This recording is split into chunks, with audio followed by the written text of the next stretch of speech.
Recently, we were having an email exchange about this very topic because, as you know, I'm like, very worried about social media and teenagers. And he sent me this Pew survey, a national survey of teens, over 1,000 of them. And I think the most relevant finding is about the percentage of teens who say that it's negative. But they asked it two ways. They asked it about you yourself personally, but also, what about other teenagers your age? Is it positive? Is it negative? Is it neither?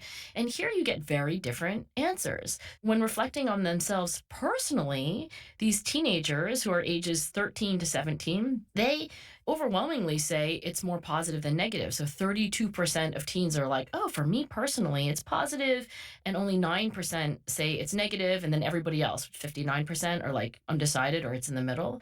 But then when you ask the same teenagers, like, well, what about other teenagers? Then the numbers actually flip. They're not exactly inverses, but now you have 24% saying it's mostly positive, but you actually have more teenagers, 32%, not 9%, saying it's mostly negative. So I don't know exactly what's going on there. Really, maybe they're not able to. That there's a difference between what we say we'll respond to and what we actually respond to. So here's what happened. They start with the survey. They say, how important are the following factors in your decision to conserve energy? Number one, it'll save you money. Number two, it'll protect the environment. Number three, it benefits society. And number four, a lot of other people are trying to do it. So when you look at the results of that survey, the most common answer was, I would use less energy because it protects the environment. Then it benefits society. Then it saves money. And last is, a lot of other people are trying to do it. So that's what people say. And now the beauty part is they measure what people actually do by an experiment where, if I recall correctly, they went around to these different homes and they hung little door placards with different messages on them that matched the phone survey. So one would say, like, protect the environment by conserving energy. Another would say save money by conserving energy.